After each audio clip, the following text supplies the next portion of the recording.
13 maj, në themel të gjithçkaje. Në dashuri, duke na paracaktuar për birësim për veten e tij me anë të Jezu Krishtit, sipas pëlqimit të vullnetit të vet. Efesianëve 1:4-5. Përjetimi Charles Spurgeon nuk është për te aftësive të një të krishterit të zakonshëm. Spurgeon, i cili jetoi nga viti 1834 deri në 1892, ishte bashkëkohës e mik i George Muller dhe Hudson Taylor.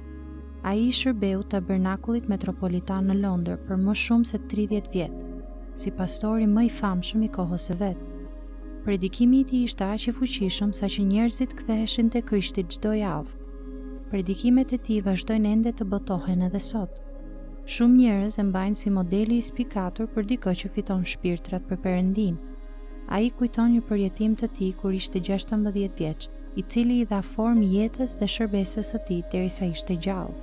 Kur po kthehesha te Krishti, mendova se po bëja gjithçka vet. Mendova se po e kërkoja Zotin me zell. Nuk e kisha idenë që Zoti po më kërkonte mua. Nuk mendoj që personi sa po kthyer në besim është i vetëdijshëm për këtë. Më kujtohet pikërisht dita dhe ora kur për herë të parë mora ato të vërteta, doktrinat e hirit sovran dhe gallënyes në shpirtin tim, kur, siç thotë edhe John Bunyan, ato u damkosën në zemrën time si me një hekur të nxehtë.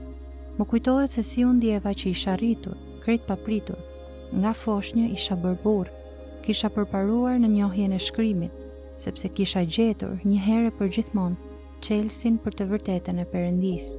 Një fundjavë, kur rria në shtëpinë e Perëndisë, nuk po mendoja shumë për mesazhin e predikuesit, sepse në fakt nuk e besoja. Ky mendim më goditi. Si ndodhi që u bëre i krishter? Kërkova Zotin. Po si ndodhi që e kërkove Zotin? E vërteta mu shpalos përpara meje.